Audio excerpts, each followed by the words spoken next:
Last week, I made the decision to leave my job. To be honest, it happened rather unexpectedly and late at night. My wife wasn't home at the time, and when she got back, she came up to me and asked how my day was. I said that I had quit, and she reacted with surprise. I had to explain the situation, and there are two things you need to know. First, my wife is very trusting, and over the years, I've occasionally used that for my own amusement. Second, I was smiling the whole time I was talking, so she probably didn't believe a word I was saying. So, for about 3 minutes, we just went back and forth. Really? Yes, really. Until she finally realized I wasn't joking. The next day, I met a friend I hadn't seen in a while for lunch. We were talking, and I shared the story with him. I added that in the morning, when I woke up, I expected to feel some regret. I had made the decision almost instantly, but I didn't feel any regret. On the contrary, I felt great, better than ever before. Honestly, this wasn't the first time I've left a job. Over the last 20 years, I've had to start over a few times. I've been a plumber and a carpenter, a mechanic and a salesperson, a researcher and an editor, an investigator, a lawyer, worked in crisis management, handled logistics for events, and even served as a diplomat for my country. During that time, I moved a lot too.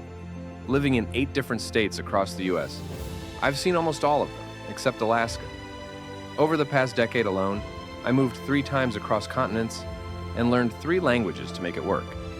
It sounds crazy, but in reality, each change had a reason behind it.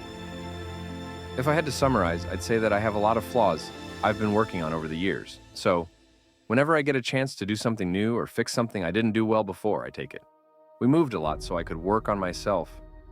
In my youth, I was a poor student, so I moved from my hometown to a small college town to study in smaller classes with closer attention. Although I didn't become a top student, I learned much more.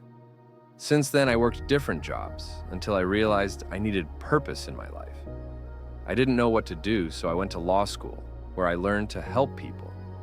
For some time, I worked as a public defender in different states, which taught me the importance of serving others. Later, the State Department offered me a job, and I decided to accept it, despite my poor language skills and limited experience living abroad. So, we moved to Washington, then to Santo Domingo, then Ethiopia and Austria. Each new place gave me an opportunity to learn and change. One of the toughest challenges was an illness I faced in Ethiopia.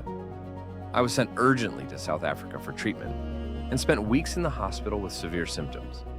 During that time, I realized how deeply committed I was to my work and that I was willing to serve my country, even if it meant risking my life. So, how do we decide to start over? For me, it's always been about taking on challenges and personal growth. I am open to change, to new experiences if they help me grow.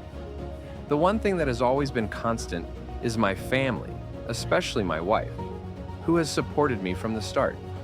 She has been with me through all the challenges, and when I faced a dilemma of staying or being with her, I chose family. Change is never easy, no matter how many times you start over.